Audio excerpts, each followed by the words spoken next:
অনেক দিন আগে, অন্তত বছর 50 হবে, পুরনো রাঙামাটিতে একটি আশ্চর্য ঘটনা ঘটেছিল।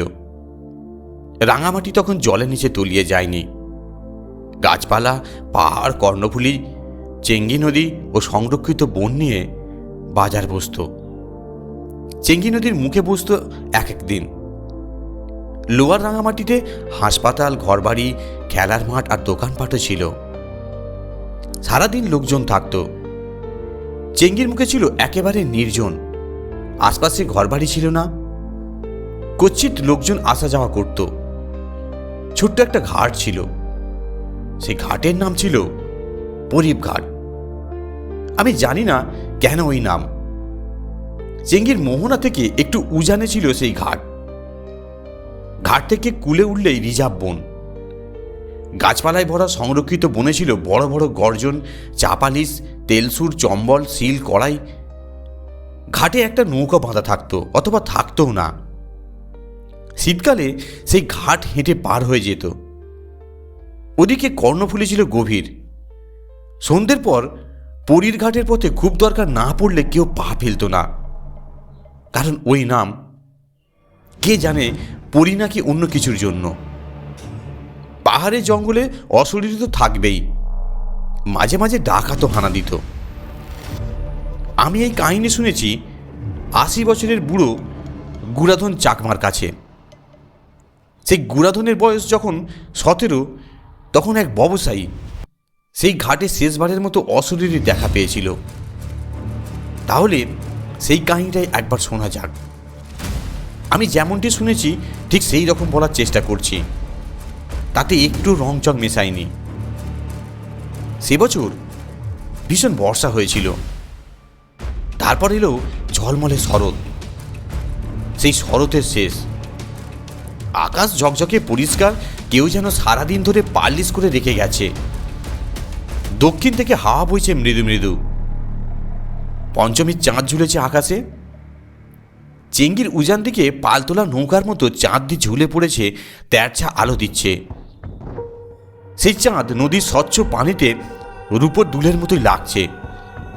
এখানে ওখানে টুকরো টুকরো খুব হালকা কুয়াশা জমেছে, যেন জামদানি শাড়ির এক প্রান্ত গাছের উপর ঝুলছে। ঘাটে মাঝি নেই। তরুণ ব্যবসায়ী তপন দেব বর্মন চেঙ্গির ওপার থেকে নিজেকে নৌকা বেয়ে এপারে নিয়ে এলো। চাঁদের আলোয় ঝমঝম করছে বন, চকচক করছে জল। বনভূমি যেন একেবারে উতলা হয়ে পড়েছে চাঁদের আলোয়। কুয়াশার সূক্ষ্ম বিন্দুগুলির জন্যে চারিদিক কেমন যেন রহস্যময় হয়ে উঠল। 3-4টে পেঁচা ডেকে উঠল একসঙ্গে। একটা কালো বাদুড়ও উড়ে গেল তপনের মাথার উপর দিয়ে। বাঘবাঘেরও কাশি শোনা গেল বুঝি। নৌকাটা কুলে ঠেকিয়ে রেখে তপন আপনামনি চাঁদের গান গেয়ে উঠল। হাঁটতে হাঁটতে সে হঠাৎ দেখতে পেল পাড় ভাঙা কুলের খাঁজে কে যেন একজন বসে আছে। পাথুরে মাটির ঢিবিতে সে বসে আছে পিছন ফিরে, আর ফুঁপিয়ে ফুঁপিয়ে কাঁদছে। তখন একটু দেরি না করে সেদিকে চলল। মেয়েটি সুন্দর লাল রঙের ডোরার পিন ও লাল খাদি পরেছে। ওই পোশাক বলে দিচ্ছে মেয়েটি পিছন ফিরে হি করে কাঁদছে। চাঁদের আলো লুটিয়ে পড়েছে ও সারা পিঠে। উজ্জ্বল চকচকে তার গায়ের রং, একেবারে তরুণী। কাঁধ ও বাহুতে জ্যোৎস্নার আলো খেলা তাকে আরো রূপসী করে তুলেছে। আস্তে আস্তে তপন তার পেছনে গিয়ে দাঁড়ালো। তখনও মেয়েটা কাঁদছে। গলার স্বর যত সম্ভব কোমল করে তপন মেয়েটিকে বলল, ও গাঙুড়ি, তুই কিত্তে কানর? ওগো সুন্দরী যুবতী, তুই কাঁদছিস কেন? মেয়েটি কোনো উত্তর না দিয়ে তেমনই কাঁদতে লাগলো। সে আবার খুব নরম করে বলল, তুই কিত্তে কানল, দয়া ক। মেয়েটি তবুও কাঁদতে লাগলো, উত্তর দিল না। সে আবার বলল, দয়া করি মেয়ে ক, কিত্তে কানর, দয়া করে আমাকে বল তুই কি জন্য কাঁদছিস। মেয়েটি কাছ থেকে এবারও কোনো উত্তর না পেয়ে সে আবার বলল, এখানে এভাবে একা একা বসে থাকা ঠিক নয়। কি হয়েছে আমাকে বল, আমি কিভাবে সাহায্য করতে পারি। পথ হারিয়েছিস কিনা, নাকি নদীর ওপারে যাবি? না হয় আমি পৌঁছে দেব তোকে। মেয়েটি তবুও কাঁদতে লাগলো। তপন আবার বলল, আমি না হয় ঘরে পৌঁছে দেবো, অন্তত আমার দিকে একবার দেখ, আমাকে সাহায্য করার সুযোগ দে, আমি তোর কোনো ক্ষতি হতে দেব না। তখন মেয়েটি আস্তে আস্তে উঠে দাঁড়ালো, চমৎকার একহারা লম্বা তন্নি যুবতী।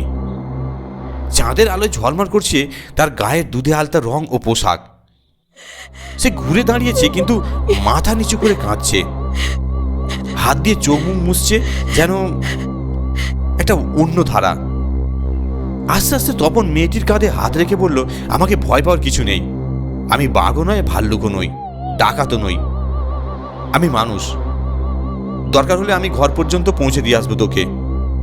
তার আগে দয়া করে কান্না থামিয়ে কি হয়েছে আমাকে বল, আমাকে বন্ধু বলে মনে কর, আমাকে ভয় পাওয়ার কিছু নেই।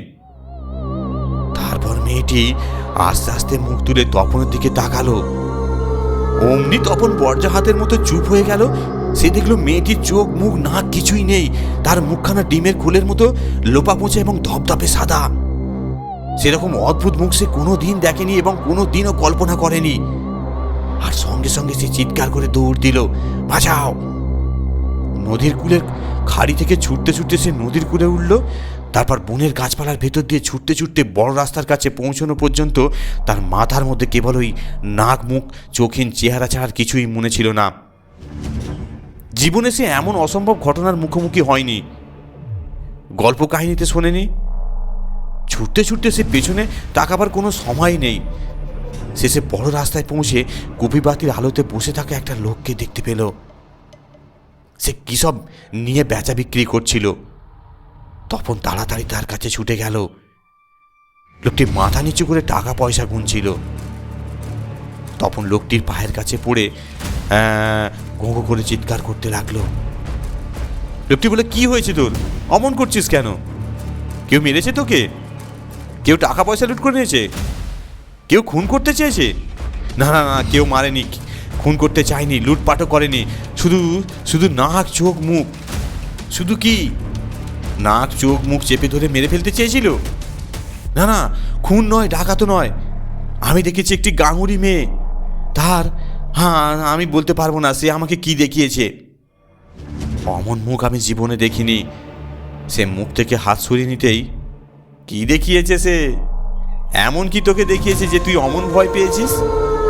তারপর সেই লোকটিও নিজের নিচু মুখটা তার দিকে তুলে বলল, এরকম এরকম মুখ দেখিয়েছে আমার মতো।